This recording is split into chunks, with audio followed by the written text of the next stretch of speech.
비유에 관한 말씀인데, 이 청교에 관한 비유의 말씀이 무지하게 중요합니다. 특별히 오늘 말씀은 더욱더욱 중요하기 때문에 오늘은 여러분들이 특별히 정신을 바짝 차리고 이 말씀을 꼭 여러분들 가슴에 새겨 놓으시고, 또 유튜브도 있으니까 유튜브에서 한 번 더 여러분들이 이 말씀을 들으시면서 꼭 이 말씀을 숙지하시기 바랍니다. 왜냐하면 신천지가 이 천국의 비유에 관한 말씀을 이상하게 해석을 해서 거기에 성도들이 매료되어서 이단에 빠지는 경향이 나타납니다. 저 뉴질랜드에서는 신천지가 들어오지 못하도록 아예 국가의 법으로 하려고 발의를 해놓은 상태라고 합니다. 뉴질랜드 교회에서는 그 정도로 어마어마하게 악영향을 미치고 있는 그런 시대입니다. 특별히 마태복음 13장에 나와 있는 7가지의 천국에 관한 비유를 여러분들 잘 이해를 하시면 이단에 빠질 염려가 없습니다. 더욱이 오늘 말씀은 상당히 중요하니까 잘 귀 기울여 들으시고 여러분들의 삶의 평생에 복이 되시기를 주의 이름으로 축복합니다. 자, 말씀 보십시다. 성도는 반드시 좋은 열매를 맺습니다. 제목부터가 본당치 않아요. 네, 반드시 성도는 좋은 열매를 맺는 거예요. 다 같이 제목 시작. 성도는 반드시 좋은 열매를 맺습니다. 믿습니까? 네. 자, 마태복음 13장 24절로 30절, 36절부터 43절까지 말씀 한 절씩 교독하겠습니다.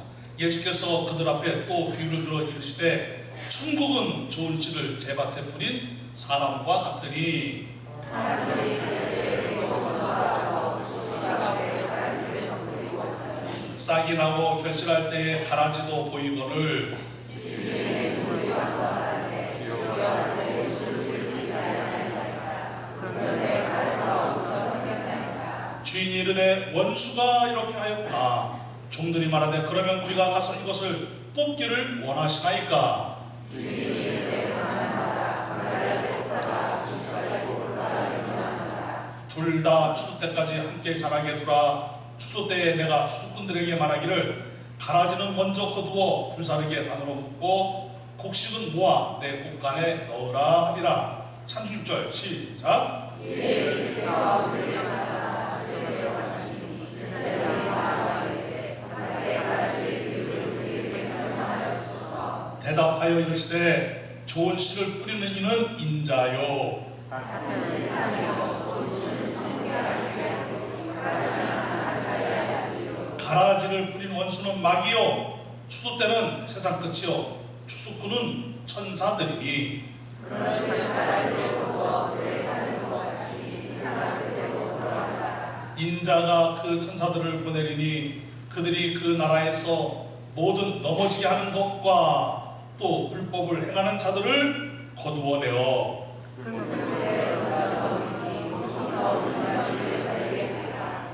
다 같이 그때 의인들은 자기 아버지의 나라에서 해와 같이 빛나리라. 귀 있는 자는 들으라. 아멘. 기도하겠습니다. 걸어가신 아버지 하나님 감사합니다. 행복한 주일입니다. 하나님은 살아계십니다. 우리와 함께 하십니다. 말씀하신 하나님, 우리에게 말씀하실 때 이 말씀이 우리의 영혼 끝까지 번져가게 하시고 우리는 말씀의 능력으로 세상 가운데에서 진정한 그리스도인으로 살아 하나님께 영광을 올려드릴 열매를 맺게 하여 주옵시고 하나님 앞에 믿음으로 아름다운 삶을 통하여 세상을 변화시키는 능력 있는 그리스도인으로 돌아가도록 인도하여 주시옵소서. 예수님의 이름으로 기도드리옵나이다. 아멘. 아멘. 우리 옆에 있는 분들에게 이렇게 축복합시다. 끝까지 예수님을 잘 믿으십시다. 잘하셨어요. 자기 자신에게도 축복합시다. 나는 끝까지 신앙생활을 잘 할 거야. 그래, 여러분 끝까지 예수를 잘 믿는 것이 복입니다. 신앙생활을 끝까지 제대로 잘하는 것이 복 중의 복인 줄로 믿습니다. 기독교가 로마 안으로 깊숙이 들어가기 시작을 했습니다. 곳곳에서 기독교인들이 선한 영향력이 되었습니다. 세상의 빛으로 살았고 아름다운 모습으로 세상을 변화시켰습니다. 세상의 아름다운 변화를 그들이 주도하며 일으켰습니다. 그랬더니 사람들에게 칭찬을 받았고 인정을 받았고 존경도 받게 되었습니다. 그런데 기독교의 세력이 점점 커지자 정치적으로 압박감을 느꼈던 로마 정치인들이 국가의 힘을 이용해서 기독교인들을 핍박을 하기 시작을 했습니다. 폭스의 순교사라는 책이 있습니다. 이 책을 여러분들에게 강추합니다. 이 책에 보게 되면 로마의 데시우스라는 황제가 있는데 기독교인들을 몹시 핍박을 했습니다. 이때는 이미 핍박이 일어난 지 7번째 핍박의 시기입니다. 1기, 2기, 3기 이렇게 핍박의 시기가 있는데 데시우스 황제 때에는 7번째로 아주 어마어마한 핍박이 일어난 거예요. 아마 기독교 교회사를 공부하게 되면 이 시대가 가장 힘든 그런 시기가 아니었겠나 그렇게 생각이 될 정도로 핍박이 극렬하게 일어났습니다. 그 시기가 AD 249년경입니다. 많은 사람들이 순교를 당했습니다. 재산을 빼앗겼습니다. 쫓겨났습니다. 취직이 안 됐습니다. 상거래까지 할 수 없을 정도로 그렇게 위협을 당했습니다. 그런데 이 핍박이 로마가 지배하고 있는 거의 모든 나라에서 대대적으로 일어났습니다. 그러니 얼마나 기독교인들이 힘들었겠습니까?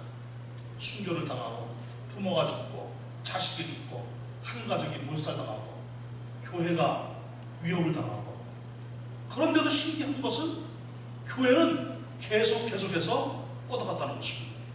더 성장을 했다는 것입니다. 없어진 줄 알았는데 교회가 또 생기는 거예요. 또 생기는 거예요.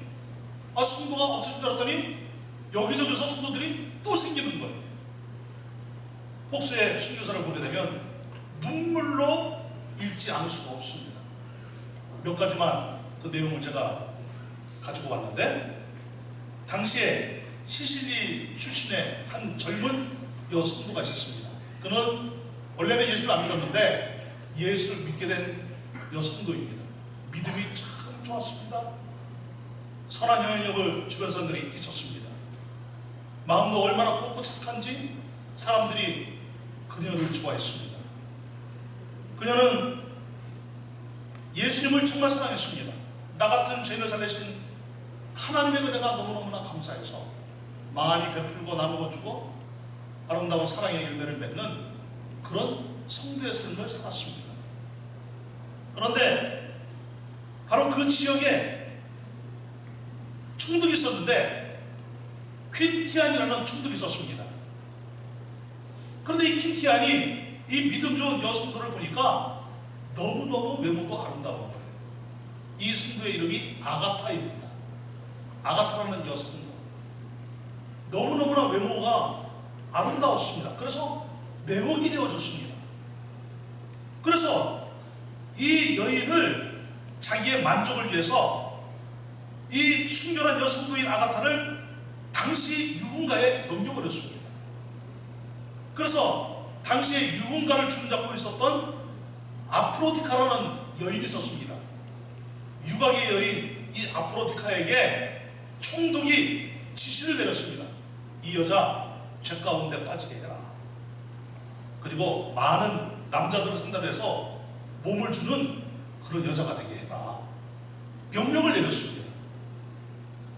그래서 이 아가타 성도가 죄에 빠지도록 아프로디카라는 이 유곽의 여인이 온갖 방법을 다 동원한 거예요. 협박을 하고 위협을 하고 그리고 회유를 하고 그런데 그 모든 노력이 헛수고였습니다. 그녀는 결코 죄에 빠지지 않았습니다.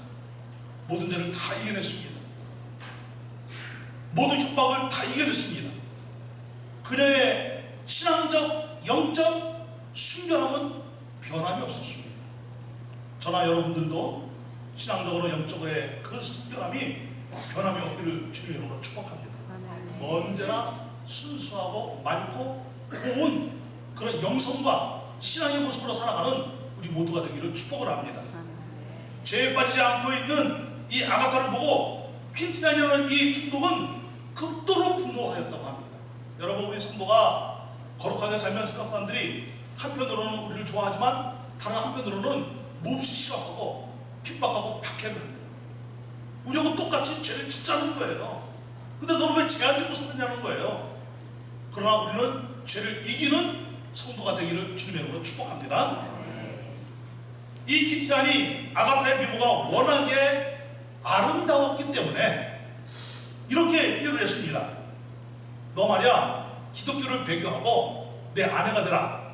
그러면 나는 너를 평생 안전하게 지켜줄 것이고 너로 로마에 가서도 살게 할 것이고 평생 보호시켜줄게. 이렇게 말을 했습니다. 요즘 오빠들이 하는 말이죠. 나와 결혼해주면 손에 절대로 물 안 묻히고 내가 원하는 거 다 해주고 공주로 모시고 왕비로 모시게. 절대로 그런 말에 속지 마시기 바랍니다.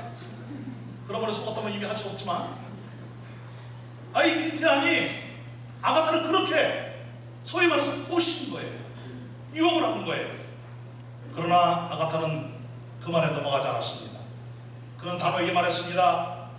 나는 예수 그리스도의 십자가의 피로 거듭난 그리스도인이기 때문에 예수 그리스도를 결코 배신할 수 없습니다. 죽을지언정 저는 신앙을 포기할 수 없습니다. 단호하게 말하자 기티안의 안색이 짐승같이 변했대요. 여러분, 사람이 분노로 극에 달하면 얼굴이 짐승이 됩니다. 기티안이 채찍을 가져오라고 소리를 쳤어요. 그 날카로운 끝에 고리가 달려있는 채찍으로 이 아가타를 내리친 거예요. 사정없이 내리쳤어요. 그리고 벌겋게 달아오른 그 식덩어리로 몸을 찢어냈습니다. 살타는 냄새가 지고 난 거예요. 날카로운 쇠고리로 온몸을 찌르고 살을 찢었다고 합니다. 그런데 놀라운 것은 그녀는, 이 아가타는 이런 고통에서도 꿋꿋하게 견디면서 찬송을 하며 주님을 노렸다는 것입니다. 사도행전에 보면은 스데반이 순교를 당할 때 얼굴이 해같이 빛났다고 그랬어요. 아가타 역시 그 모습이 온몸에 피가 흐르고 살이 찢겨져 나가는데도 그 얼굴은 해같이 빛났다는 것입니다. 사람들이 놀라고 있는 거예요. 끔찍한 고문을 당했으나 그녀는 믿음으로 승리하고 있는 것입니다. 유리 조각이 섞여있는 불붙은 솥단 위에 뉘어진 채 감옥으로 보내졌습니다. 근데 얼마나 그 생명이 끈질기냐면은 빨리 안 죽는 거예요. 감옥에서 계속 고통을 당하고 있으면서도 그녀는 하나님을 노래하고 기도하고 찬송하고, 마치 감옥에 갇혀 있었던 바울과 실라가 찬송하고 기도했던 것처럼 그렇게 견뎌냈습니다.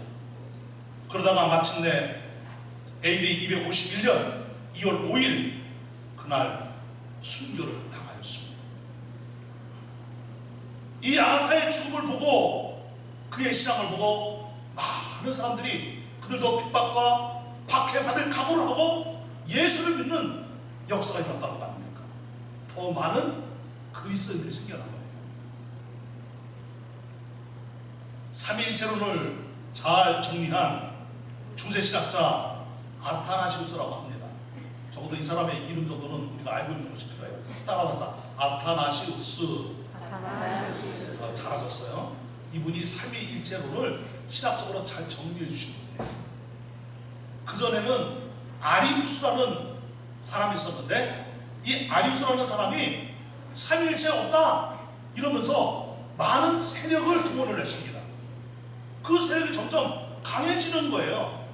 그래서 그 세력을 꺾고 삼위일체론을 신학적으로 잘 정리한 사람이 아타나시우스예요. 그런데 이 아타나시우스가 쓴 여러 권의 책이 있는데 그 중에 하나가 또 순교에 관한 책들이 있습니다. 그 책에 보게 되면은 안토니우스라는 사람이 나옵니다. 이 사람은 당시에 어마어마한 부자였다는 거예요. 아마 오늘날로 말하면 빌 게이츠 같은 그런 부자였다고 합니다. 굉장한 부자였다는 거예요. 그런데 그가 원래는 넝크천이었었는데 복음을 듣고 예수를 믿게 된 거예요. 예수를 믿고 나니까 너무너무나 좋은 거예요. 나 같은 죄를 살리신 하나님의 은혜가 얼마나 감사한지, 감동, 감격, 기쁨, 눈물, 노래, 행복, 이것이 몸과 마음과 영혼에 가득한 거예요. 내가 예수를 끝났는데 내가 이제부터 주님의 제자로 살아야 되는데 내 인생을 어떻게 살아야 될까? 그런 인생을 생각해 보였습니다. 어떻게 사는 것이 진정한 크리스천의 인생인가? 그러다가 그는 자신의 재산을 팔기 시작했습니다. 여동생이 하나 있었습니다. 여동생에게 평생 먹을 재산을 물려주었습니다. 그런데 하나밖에 없는 여동생에게 평생 먹을 그 재산을 물려주었는데 그것이 세 발에 피라는 거예요. 어마어마하게 재산이 많다는 거예요. 우리 교회에 이런 분들도 있으면 좋겠어요. 그런데 이분이 그 재산을 다 팔았습니다. 가난한 자들에게 다 나눠주었습니다. 그리고 청빈한 삶을 사는 거예요. 기도하고 전도하고 주님의 교회를 세우고 아름답게 헌신하고 그렇게 살면서 그는 103세까지 살았다는 거 아닙니까? 여러분들도 103세 이상까지 살면서 전도하고 양육하고 주님의 나라를 위해서 복되고 복된 역사를 이루어가는 삶이 되시기를 축복을 합니다. 이외에도 많은 이야기들이 있습니다. 기독교 순교사를 읽어보면 정말 감동하지 않을 수가 없어요. 눈물로 책을 읽지 않을 수가 없어요. 나 자신의 지금의 모습과 순교한 성도들의 모습이 자연스럽게 대조가 됩니다. 정말 부끄러운 제 모습을 발견하게 됩니다. 그들은 어떻게 그런 모진 고문과 극심한 박해를 견뎌가면서도 핍박을 받아가면서도 순교하면서도 그들은 끝까지 그렇게 예수를 잘 믿고 신앙을 지켰을까요? 그 힘이 어디서부터 나왔을까요? 어떤 사람은 핍박은 없었지만 예수님을 만난 이후에 자신의 부와 명예를 다 버리고 주님의 제자로 살기 위해 아름다운 헌신의 삶을 통하여서 하나님께 영광을 올려드리고 사람들에게 존경과 인정을 받는 삶을 산 그 능력은 어디서부터 나왔을까요? 가난하게서라도 자신의 있는 재산을 다 팔아 가난한 자들을 구제하며 그리고 자신은 가난해져도 믿음을 지키고 신앙생활을 그렇게 아름답게 한 그 힘은 어디서 나왔을까요? 분명한 것은 그들은 진정한 그리스도인이었다는 것입니다. 가짜가 아니었다는 것입니다. 진짜 성도의 모습으로 살았다는 것입니다. 성도인 척 하지도 않았고 가짜가 진짜처럼 하지 않았다는 것이죠. 그들은 진짜 성도의 모습으로 세상의 빛과 소금되어 살았습니다. 사랑을 실천하며 살았습니다. 사랑의 열매를 맺으며 살았습니다. 진짜 성도의 인격으로 진짜 성도의 삶을 살았다는 것에 대해서는 이의가 없는 것입니다. 폭스의 순교사 책에서 폭스는 주님의 교회가 얼마나 강력한 하나님의 나라인지를 말하고 있습니다. 고난과 핍박과 박해와 순교를 당하면서도 또 자신의 있는 그 어마어마한 재산을 다 팔아도 조금도 아까워하지 않고 그렇게 그들이 살 수 있었던 그 능력은 어디서부터 나왔는가? 바로 하나님의 나라라는 거예요. 하나님의 나라가 강력한 이유는 하나님의 나라를 세우신 분이 전지전능하신 분이시기 때문이라는 거예요. 여러분, 하나님의 나라는 우리가 세우는 거 아닙니다. 하나님이 세우셨습니다. 주님의 몸된 교회를 세우신 분이 예수님이시기에 교회는 모든 핍박과 박해를 이겨낼 수 있다는 것입니다. 주님의 교회가 강력한 힘으로 나아가도록 역사하시는 분이 성령님이시기 때문에 교회는 결코 세상에 망하지 않는다는 거예요. 교회는 승리하며 나간다는 거예요. 그러니까 무슨 말입니까? 삼위일체 하나님이 하나님의 나라인 교회를 세우셨고 바로 그 교회 공동체인 성도들을 부르셨다는 것입니다. 폭스는 예수 그리스도의 예언을 세 가지로 잘 정리해 주었습니다. 그리스도께서 이 세상에 교회를 세우실 것이다. 그런데 그 교회는 세상으로부터뿐만 아니라 모든 음부의 최후의 능력과 악한 사탄 마귀로부터 그 마귀의 권세로부터도 강력한 박해와 핍박과 고난을 받는 교회, 고난을 받는 성도가 될 것이다. 그런데 그 교회일지라도, 그런 성도라 할지라도 마귀와 그의 세력이 원한으로 인하여 극한 공격을 하고 있다 할지라도 교회는, 성도는, 하나님의 나라는 유유히 계속될 것이다. 믿습니까? 우리는 놀랍게도 그리스도의 이 예언의 말씀이 적중되었음을 이미 알고 있습니다. 오늘날까지 주님이 세우신 교회가 거쳐온 모든 발자취는 예수님의 예언된 말씀을 확증하고 그것을 확실하게 보여주고 있는 것이 기독교 역사입니다. 역시 세 가지로 다시 정리해보자면, 두말할 나위도 없이 예수님이 이 땅에 교회를 세우셨습니다. 내가 이 반석 위에 내 교회를 세우리니 말씀하셨는데, 그 반석이 누구십니까? 그리스도이십니다. 우리 주님이신 예수님이 반석이신 것입니다. 바로 반석 대신 예수님, 그 반석 위에, 예수님 위에 교회가 세워진 것입니다.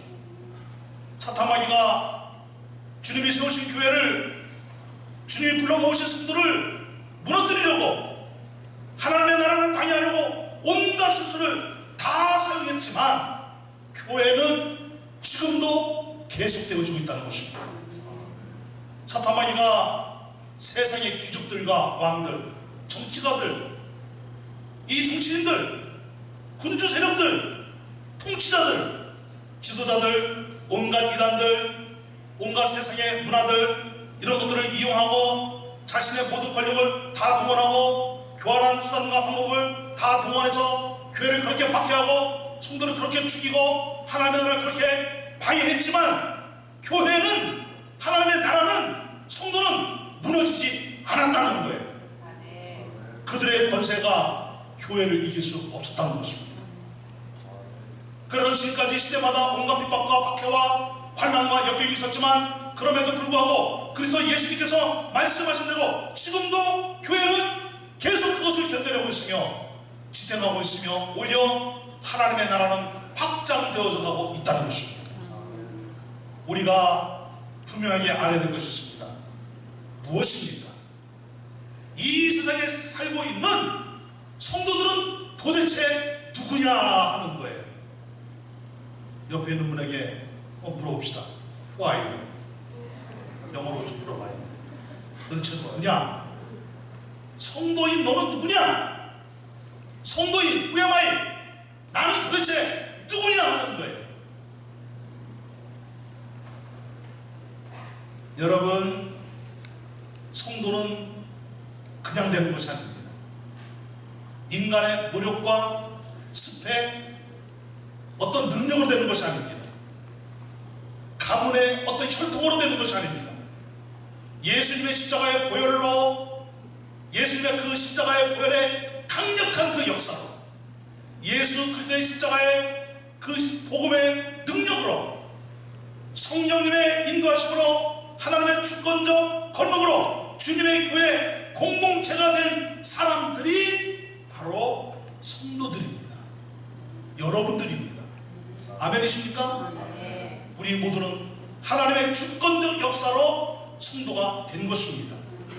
이 성도들이 성령의 능력을 힘입어 세상의 죄와 싸워, 사탄마귀의 권세와 싸워 다 이기고 하나님의 나라를 계속 확장하고 있다는 것은 엄연한 사실입니다.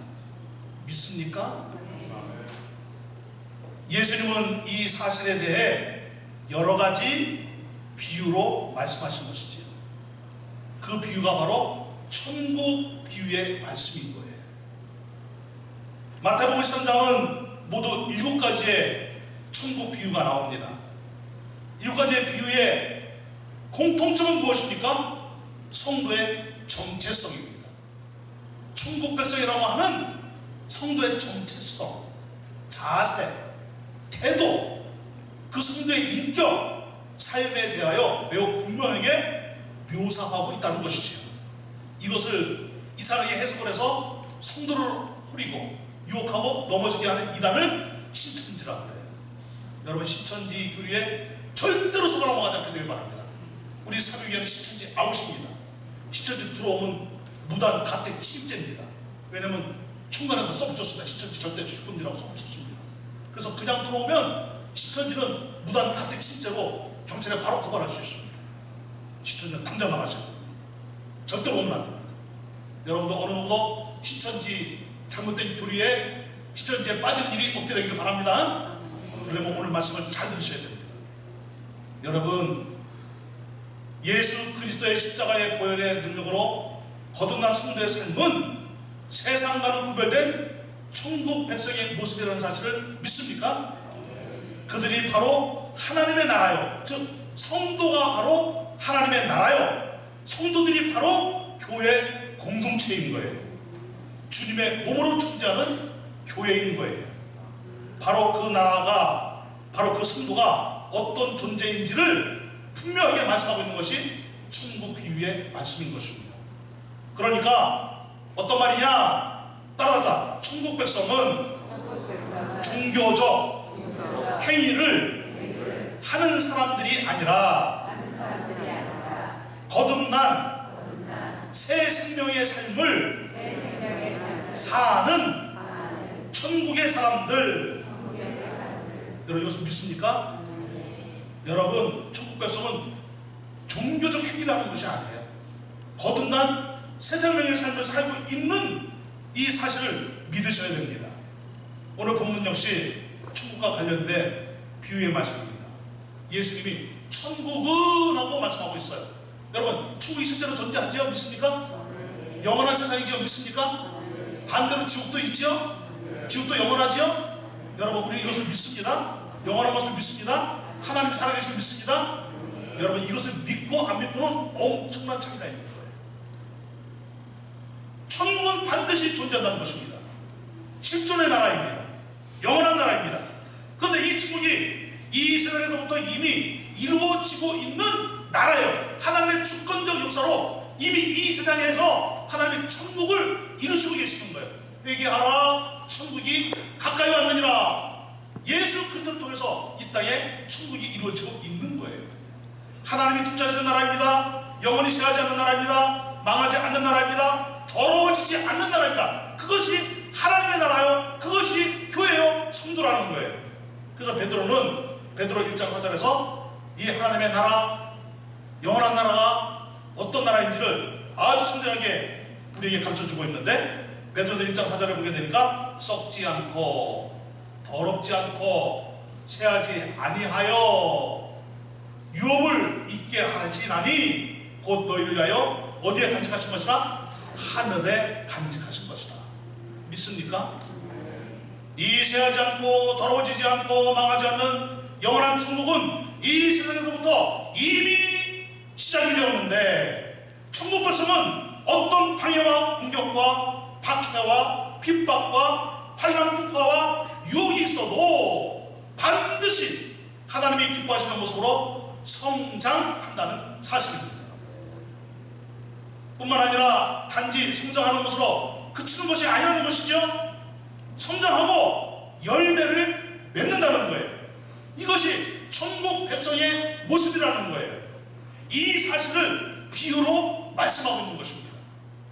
오늘 비유는 그래서 더욱 중요합니다. 천국은 어떤 사람이 자기 소유의 밭에 뿌린 좋은 곡식의 씨앗과 같다는 거예요. 그러니까 성도는 어떤 사람이냐? 좋은 곡식의 씨앗이라는 거예요. 자, 우리 옆에 있는 분에게, 우리 성도님은 좋은 곡식의 씨앗입니다. 시작. 천국은 좋은 곡식 씨앗들이 이루시는 거예요. 어떻게 이 비유를 말씀하셨습니까? 사람들이 하루 일과를 마치고 해 저물고 밤이 오자 이제 모두 잠을 자는 거예요. 그런데 씨를 뿌리는 일을 한 사람이 있어요. 씨를 뿌린 일을 한 사람들도 이제 해가 저물어서 저녁밥 먹고 이제 잠을 자는 거예요. 그런데 이 천국 비유의 특징이 있는데 아주 매우 이상한 특징을 하나 발견하게 됩니다. 어떤 사람이 있는데 자기 밭에 씨를 뿌렸다는 거예요. 그러면 여러분 보세요. 보통 씨는 주인이 뿌립니까? 종들이 뿌립니까? 종들이 뿌리죠. 그런데 이 비유는 종들이 뿌렸다는 거예요? 주인이 뿌렸다는 거예요? 주인이 뿌렸다는 거예요. 여러분, 비유가 좀 이상하지 않습니까? 주인이 씨를 뿌렸다는 거예요. 그리고 그 종들과 함께 잠을 잤다는 거예요. 근데 잠자는 사이에 좋은 씨앗이 떨어진 그 밭에, 좋은 곡식의 씨앗이 뿌려진 바로 그 밭에 악한 원수가 와서 무엇을 뿌리고 갔다는 거예요? 가라지를 뿌리고 갔다는 거예요. 그런데 아무도 눈치채지 못했다는 것입니다. 발견하지 못했다는 거예요. 날이 됐어요? 또 나가서 일을 했어요? 시간이 지났어요? 날이 갔어요? 얼마 동안 시간이 많이 흘렀습니다. 세상에 밭을 보니까 결실할 때가 되었는데 이상한 것이 발견이 됐어요. 종들이 가서 자세히 살펴보니 무엇이 있는 거예요? 좋은 곡식만 있는 것이 아니고 가라지도 함께 자라고 있는 거예요. 너무너무 놀랐습니다. 그래서 만약에 이 종들이 자기들이 잘못 뿌려서 가라지가 났다고 한다면 그 가라지를 주인한테 말도 안 하고 어떻게 했을 거예요? 뽑아버렸겠죠. 근데 이 씨앗을 누가 뿌렸어요? 세상에 밭에 좋은 씨앗을 주인이 뿌렸단 말입니다. 그래서 종들이 급히 주인을 찾아간 거예요.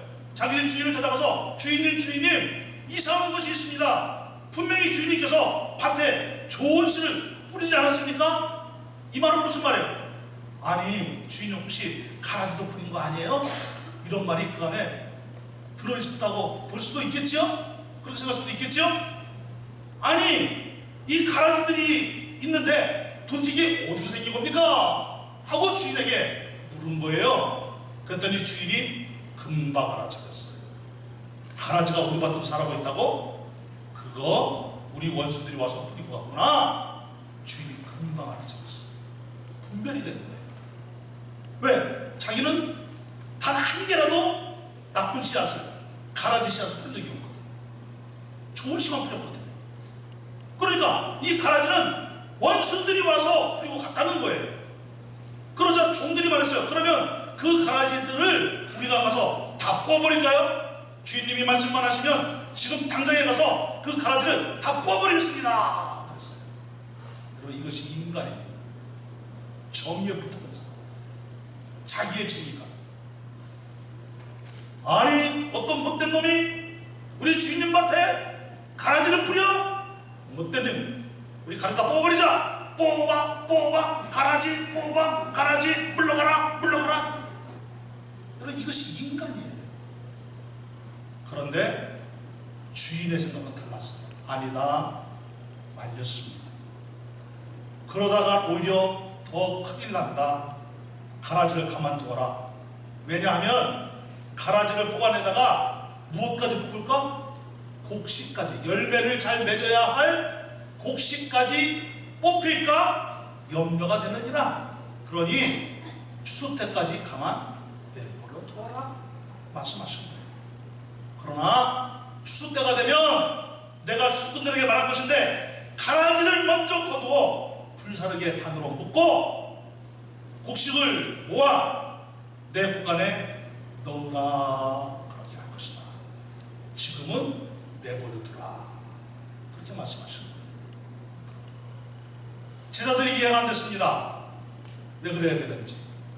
그리고 종들도 있는데 왜 주인이 종들을 못 믿어서 직접 씨앗을 뿌렸나? 이게 도대체 무슨 비유야? 무슨 말을 하려고 하는 거야? 자기들 생각에 해석이 안 되는 거예요.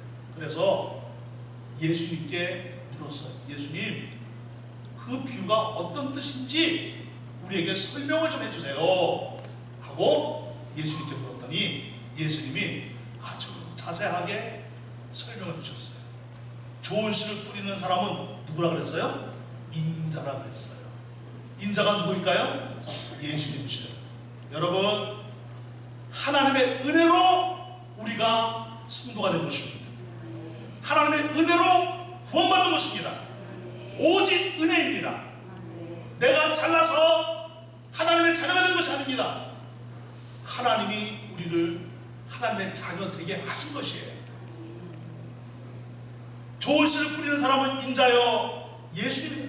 예수님이 천국 백성들을 모으셨다는 거예요. 그런데 같은 어디라는 거예요? 세상이라는 거예요. 이것을 신학자들은 현재 우리가 살고 있는 세상이자 동시에 교회를 의미한다고 이렇게 해석을 하는데 저도 100% 동의합니다. 좋은 씨는 어디 아들들이요? 천국의 아들들이요. 주무시나요? 안 주무시지요? 그럼 여러분들이 답을 해보세요. 좋은 씨는 어디 아들들이요? 천국의 아들들이요. 여러분, 하나님의 주권으로 구원받아 누구의 아들이 된 거예요? 하나님의 자녀가 된 거예요. 어느 나라의 아들들이 된 거예요? 천국의 아들들이 된 거예요. 믿습니까? 그런데 가라지는 악한 자의 아들이라고 했어요. 한두 명이 아니에요. 많아요. 가라지는 악한 자의 아들들이요, 사탄의 수하에 있는 자들이요, 마귀의 조종을 받고 귀신의 조종을 받고 있는 자들이라는 거예요. 그런데 그 가라지를 뿌려놓은 놈은 누구라는 거예요? 원수 마귀라는 거예요. 사탄 마귀의 세력이 곳곳에 무엇을 뿌렸다는 거예요? 가라지 같은 사람들을 뿌려놓았다는 거예요.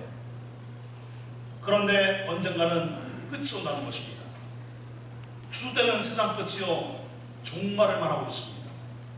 개인적 종말이든 우주적 종말이든 반드시 종말의 때가 옵니다. 기독교의 종말은 축복입니다. 영원한 하나님의 은혜의 역사입니다. 하나님의 놀라운 복이 임하는 날입니다. 여러분, 그렇기 때문에 우리가 주 앞에 서는 그날은 정말 축제의 날이라는 것을 굳게 믿으시기를 바랍니다. 기독교의 종말론은 축복의 종말론이라고 종들도 울리고 있습니다. 예, 할렐루야. 정신 차리라고. 여러분, 그런데 추수꾼은 누구라는 거예요? 천사들입니다. 가라지를 거두어, 즉 가라지와 같은 사람들을 먼저 거두어 세상 끝에도 그와 같은 역사가 일어날 터인데, 인자가 그 천사들을 보내어 그 가라지와 같은 사람들을 분리시킨다는 거예요. 두 부류로 분리를 시킨다는 거예요. 그래서 좀 더 자세하게 보자면, 가라지를 거두어 불에 사르는 것 같이 세상 끝에도 그와 같을 것이다. 인자가 천사를 보내면 그 천사들이 와서 사람들을 어떻게 분리한다고요? 두 부류예요. 많지도 않아요, 여러분. 두 부류예요. 두 부류. 어떤 부류? 악인들과 의인들이에요. 악인들은 어떤 사람들이에요? 그럼 사탄이 심어놓은 사람들이에요. 이들이 어떤 짓을 했어요? 하나님의 나라를 방해했어요. 교회를 넘어뜨리게 했어요. 교회를 넘어뜨리고 성도들 사이에서 불법을 행하는 자들이었어요. 이들은 심판받고 형벌을 받는다는 거예요. 영원한 지옥으로 떨어진다는 거예요. 그런데 의인들은 끝까지 견디고 결실하여 열매를 맺은 성도들은 성장하여 좋은 열매를 맺은 성도들이라는 말입니다. 그 성도들은 상을 받게 될 것이요, 해같이 빛나는 영광으로 들어가게 될 것이다.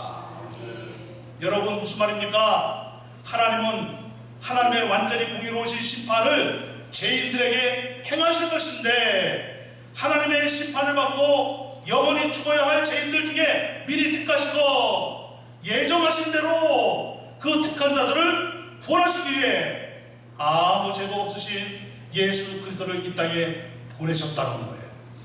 하나님은 하나님의 공의의 모든 진노를 예수님에게 다 쏟아 부으신 거예요. 예수님은 죄인들을 구원하시기 위해 십자가에서 하나님의 공의의 진노, 그 모든 진노를 다 받으셨어요. 하나님의 진노 때문에 우리 대신 피 흘려 죽으셨다는 거예요. 믿으시지요? 천번 만번 억만번 들어도 믿는 거지요? 그리하여 십자가에서 뿌려진 예수님의 피는 죄인들의 모든 죄를 완전히 씻어주시어 거룩한 성도가 되게 하셨다는 거예요. 믿습니까? 그래서 예수님을 구주로 믿고 구원받은 사람은 좋은 곡식의 씨앗과 같은 성도가 되는 것입니다. 믿으시죠? 구원받은 성도는 천국의 아들들이 되는 것입니다. 믿으시죠? 구원받은 성도는 하나님의 자녀가 되는 것입니다. 믿습니까? 여러분, 이것을 요한복음 1장 12절로 13절에서는 뭐라고 말씀하고 있어요? 영접하는 자, 곧 그 이름을 믿는 자들에게는 누구의 자녀가 되는? 하나님의 자녀가 되는 권세를 주셨다는 거예요. 그래서 이는 혈통으로나 육정으로나 사람의 뜻으로 나지 아니하고 오직 하나님께로부터 난 자들이니라. 그런데 문제가 있어요. 이 세상에는 악한 세력이 있다는 거예요. 가라지 같은 사람들이 있다는 거예요. 하나님의 자녀가 된 성도들이 이 땅에서 하나님의 자녀답게 살지 못하도록, 변화되지 못하도록, 성장하지 못하도록, 열매 맺지 못하도록 악한 사탄 마귀가 와서 자기 수하에 조종당한 사람들을 곳곳에 배치해 놓았다는 거예요. 가라지처럼 심어 놓았다는 거예요. 그래서 이들이 하는 일이 무엇입니까? 교회를 공격하는 거예요. 성도를 공격하는 거예요. 기독교를 핍박하는 거예요. 교회를 방해하고 성도를 방해하고 기독교를 모함하고 교회 질서를 파괴하고 교회 하나됨을 파괴하고 교회 안에 세상의 것을 들여와서 교회가 세속화되게 하고 성도가 제대로 자라지 못하도록, 변화되지 못하도록, 열매 맺지 못하도록 방해하고, 때로는 그들이 극심한 분노를 바라면서 핍박하고 저주하고 교회를 해롭게 하고 괴롭게 하고 교회를 망가뜨리려고 덤벼든다는 것입니다. 그러나 염려하지 말라는 거예요. Don't worry. 염려하지 말아라. 왜요? 예수님이 이미 사탄 마귀를 이기셨습니다. 예수님의 권세가 우리의 권세입니다. 예수님의 승리가 우리의 승리입니다. 예수님 말씀하셨습니다. 또 내가 네게 이르노니 너는 베드로라. 내가 이 반석 위에 내 교회를 세우리니 음부의 권세가 이기지 못하리라. 믿습니까? 내가 천국의 열쇠를 내게 주리니 내가 땅에서 무엇이든지 매면 하늘에서도 매일 것이요 내가 땅에서 무엇이든지 풀면 하늘에서도 풀리리라. 지금까지 사탄 마귀가 악인들을 곳곳에 가라지처럼 집어넣고 불법을 행하도록 세상을 조정했습니다. 심지어는 교회 안에도 가라지 같은 인물들을 집어넣고 불법을 행하도록 조정을 했습니다. 그러나 한 번도 사탄은 교회를 이긴 적이 없습니다. 왜냐? 진짜 성도는 망하지 않기 때문에. 여러분, 0.1%의 진짜 성도만 살아있어도 교회는 다시 일어나는 놀라운 힘이 있습니다. 믿으시기 바랍니다. 한번 따라합시다. 0.1%의 진짜 성도만 살아있어도 교회는 반드시 다시 일어나는 놀라운 힘이 있습니다. 믿습니까? 그렇습니다. 진짜 교회는 망하지 않습니다. 진짜 성도는 끝까지 살아남습니다. 그리고 열매를 맺습니다. 진짜 교회는 끝까지 살아남고 세상을 변화시키는 것입니다. 여러분, 세상에 악한 사탄 마귀가 가라지를 심어놓고 어떻게 세상을 방해하고 하나님 나라를 방해하고 성도를 방해하고 있을까요? 세상이 사탄의 나라가 되도록 그렇게 역사하고 있을까요? 다 같이 한번 우리 단어가 쫙 나올 텐데 같이 한번 읽어보십시다. 다 같이 시작. 정치, 경제, 사회, 과학, 법, 이념, 학문, 철학, 문화, 음악, 예술, 전통, 관습, 예체능, 방송, 광고, 미디어, 스마트폰, 사회적 통념, 사회적 코드와 트렌드, 사회적 유해, 국가의 힘, 권력의 힘 등등등등등등. 자, 생각해 보세요. 이런 것들은 필요한 것들이에요. 악한 것들이 아니에요. 여기에 뭐가 하나 빠졌어요? 돈이 하나 빠졌네. 그러니까 돈. 여러분, 이런 것들은 악한 것이 아니에요. 물론 일만하게 뿌리는 돈이라고 했는데 왜요? 잘못 사용하면 악이 되니까. 무슨 말이죠? 이런 것들은 악한 사람이 악하게 사용하면 가라지같이 악한 파괴력을 갖는다는 거예요. 그러므로 사탄은 동원할 수 있고 이용할 수 있는 것은 다 동원하고 이용해서 세상 한가운데에 가라지를 심어놓고, 교회 한가운데 가라지를 심어놓고 그들로 하여금 사탄의 조정을 받고 가라지처럼 교회를 괴롭히고 성도를 방해했습니다. 하나님의 나라를 공격했습니다. 그런데 교회는 무너지지 않았습니다. 왜요? 이유가 무엇일까요? 0.1%의 진짜 성도만 살아있어도 교회는 다시 일어나는 놀라운 힘이 있기 때문에 그렇습니다. 지금도 세계 곳곳에서 박해받는 교회가 참 많습니다. 핍박받는 성도들이 참 많습니다.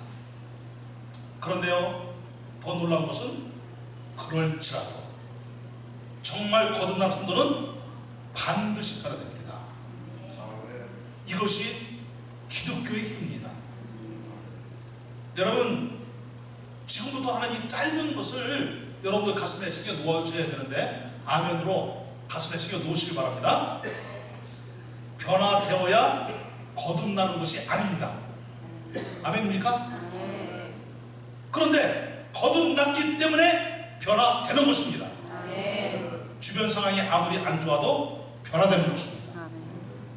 여러분, 좋은 열매를 맺어야 성도가 되는 것이 아닙니다.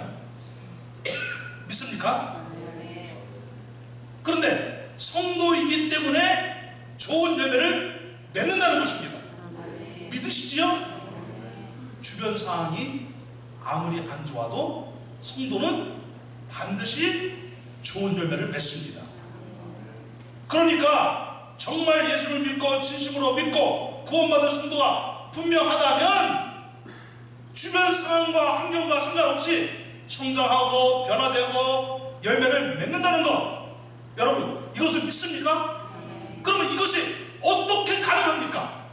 바로 하나님이 능력이십니다. 복음이 능력입니다. 성령님이 능력입니다. 믿습니까? 나 하나 변화시키지 못하는 무능한 하나님이 아니세요. 우리를 로봇처럼 다루시는 분도 하나님이십니까? 아니지요? 하나님은 우리를 로봇으로 여기시는 분이 아니에요. 기계처럼 여기시는 분이 아니에요. 우리의 인격의 변화가 일어나도록 역사하시는 분이십니다. 인격의 변화의 열매가 곧 사랑을 자원하는 마음으로 행하게 되는 것입니다. 그래서 기독교의 최고의 통목이 무엇입니까? 변화의 열매의 최고의 통목이 무엇입니까? 하나님을 사랑하고 이웃을 사랑하는 거예요. 따라합시다. 하나님 사랑, 이웃 사랑. 그래서 교회에 믿음, 소망, 사랑이 항상 제일인데, 아니죠? 교회에 믿음, 소망, 사랑이 항상 있을 것인데 그 중에 제일이 무엇이라고요? 사랑이에요. 성도들에게도 제일이 무엇이라고요? 사랑이에요. 하나님 나라의 제일이 무엇이라고요? 사랑이에요. 여러분, 이제 말씀을 맺습니다. 여러분들이 이 말씀에 정말 신령의 놀라운 복이 되기를 주의 이름으로 축원합니다. 무엇이냐면은 성도는 사랑이 제일이지만 불의와 타협하지 않습니다. 아멘입니까? 아멘. 성도는 원수를 사랑하지만 원수처럼 되지 않습니다. 성도는 긍휼을 베풀지만 불법을 행하지 않습니다. 성도는 주님의 교회를 세우지만 교회를 파괴하지 않습니다. 성도는 인내하지만 비난하지 않습니다. 아멘이지요? 성도는 주변의 악한 사람들 때문에 고통을 당하지만 악인처럼 행동하지 않습니다. 성도는 서로를 섬기지만 서로를 넘어뜨리지 않습니다. 아멘이시죠? 성도는 사탄 마귀와 마귀의 수가 있는 악인들의 공격을 당하지만 결코 사탄 마귀와 악인들처럼 살지 않습니다. 성도는 어떤 상황에서도 성장합니다. 성도는 어떤 상황에서도 따라서 예수님을 닮습니다. 언제나 예수를 닮는 것이 성도의 아름다운 모습입니다. 그래서 성도는 어떤 상황에서도 천국 백성답게 더욱 변화되고, 성도는 어떤 상황에서도 하나님이 기뻐하시는 열매를 맺고, 결국 성도는 어떤 상황에서도 따라간다. 승리합니다. 믿습니까? 승리하는 성도로 평생을 사시기를 주님의 이름으로 축원합니다. 아멘. 여러분, 이번 주간은 무슨 주간이에요? 추석 명절이 있는 주간이에요. 명절 주문에 시달리는 분들 아무도 없기를 바랍니다. 저는 우리 대한민국의 여성들에게 정말로 제가 대한민국 대표로 무릎 꿇고 절하라 그러면 절할 의향이 있습니다. 정말 수고들이 많습니다. 애를 많이 씁니다. 우리 한국사를 연구하다 보면 정말 재미있는 것이 있어요. 여성들의 지위가 언제 이렇게 땅에 떨어졌는가? 조선 후기 때입니다. 중기 때부터 후기에 이를 때에 여성의 지위가 땅에 떨어졌어요. 특별히 임진왜란 이후에 여성의 지위가 엄청나게 땅에 떨어졌어요. 이제 좀 많이 회복이 되긴 했습니다. 기독교가 들어와서. 근데 여전히 그 잔재가 있습니다. 얼마나 걱정들을 많이 하고 싶은지 모릅니다. 정말 우리 여성들 박수 쳐주고 싶습니다. 그러나 여러분, 이번 명절에 마음의 부담감이 되기는 하나 그 부담감을 떨쳐버리고 성도의 모습으로 여러분들의 모습이 꽃을 피우고 열매맺는 역사 있게 되기를 주님의 이름으로 축복합니다. 서로의 찬스입니다. 예수 믿는 사람을 봐라, 저 성도를 봐라, 삶 위의 성도를 봐라. 제가 예수 믿더니, 우리 아들이 예수 믿더니, 우리 며느리가 예수 믿더니, 우리 성도들이 예수 믿더니 어떻게 변화됐는가를 봐라. 이야, 정말 예수 믿으니까 사람이 이렇게 아름답게 변할 수 있는가? 착하다 며느라, 아들아, 손주들아. 여러분, 칭송과 그리고 인정과 존경의 역사가 임하기를 축복합니다. 이번 명절 행복한 명절 되기를 축복합니다. 그리고 이 명절에 모두가 다 믿음을 아름답게 펼쳐 승리하는 사람들이 다 되시기를 주의 이름으로 축원합니다. 잠깐 한 1분 정도 기도합시다. 하나님, 우리가 천국의 아들들입니다. 하나님의 천국의 아들들이 되도록 역사해 주십니다. 예수님이 십자가에서 피 흘려 죽으셨습니다. 그렇기 때문에 우리는 반드시 변화되고 성장한다는 것은 하나님의 놀라운 능력이고 복음의 능력이고 성령의 능력을 믿습니다. 하나님, 이번 한 주간도 명절이지만 더 변화된 모습으로 예수 그리스도의 생명력으로 살아 사랑의 열매를 맺게 하여 주시옵소서. 거룩한 성도의 모습으로 나타나게 하여 주시옵소서. 다 같이 주여 외치고 통성으로 기도합니다. 시작! 주여! 할렐루야. 하나님 아버지, 하나님 감사합니다. 우리 사랑하는 성도들 그리스도 예수 안에서 이렇게 아름다운 역사를 이루어가는 교회 공동체가 되게 해주셔서 감사합니다. 감사합니다. 우리 성도들에게 놀라운 역사하시고 그런 축복으로 주시옵소서.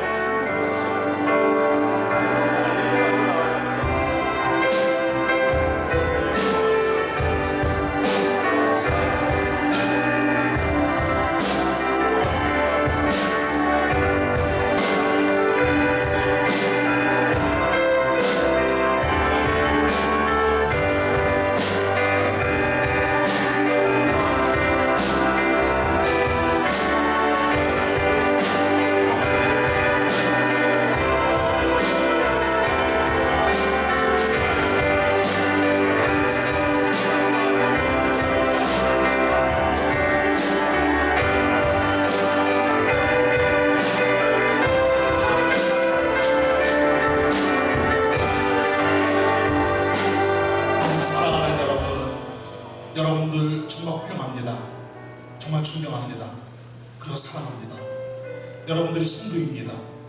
성도는 아름다운 삶을 삽니다. 성도는 천국의 열매를 맺습니다. 사랑의 열매입니다. 더 복된 역사가 여러분들 모두에게 임하기를 주님의 이름으로 축원합니다. 그주와 함께나 죽었으니 찬송 부르시면서 선상합니다. 후렴은 제일 나중에 하도록 하겠습니다.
구주와 함께 우리는 죽었습니다.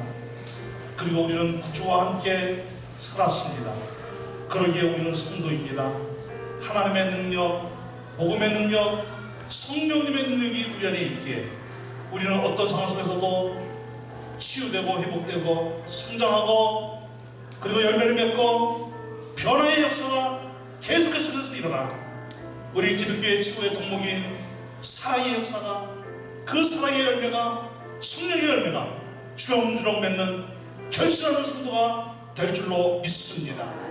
우리 성도들 이번 추석 명절에 있는 주간 모두가 다 아름다운 열매를 맺게 하여 주옵시고 행복한 고향길 오가게 하여 주옵시고 오가는 길이 안전하게 지켜주옵시고 노래가 있고 웃음이 있고 기쁨이 있고 감동이 있는 추석 명절을 보내도록 역사하여 주시옵소서. 그리스도인으로서의 영향력을 아름답게 비치도록 인도하여 주옵소서. 하나님께 감사해서 예물을 올려드립니다. 11조와 감사 예물을 올려드립니다. 여러가지 목자 헌금, 지목 헌금, 주일 헌금 다 모아서 올려드립니다. 드린 숙들들을 기억하시고 아브라함의 복으로 이삭의 100배 복으로 야곱의 복으로 야베스의 복으로 역사하시고 역사해 주시길 원하옵나이다. 그래서 하나님 언제나 위대한 축복의 통로 나눠줄 것이면은 축복의 통로로 살아가도록 역사하시고 인도하여 주시옵소서. 은혜 위에 은혜 복 위에 복이 임하도록 역사하시옵소서. 감사를 드리옵고 예수님의 거룩하신 이름으로 축복하며 기도드리옵나이다. 아멘 아멘. 지금은 우리의 영원한 구주가 되어주시는 예수 그리스도의 무한하신 은혜와 우리를 영원히 사랑하시는 하나님의 그 크신 사랑하심과 우리 안에 영원히 내주하시는 성령의 감화감동 내주하심과 교통하심과 역사하심이 우리 사랑하는 모든 성도들 머리 위에 자녀 위에 가정 위에 교회 위에 이 나라의 민족 위에 이제부터 영원토록 항상 함께 있을지어다. 아멘.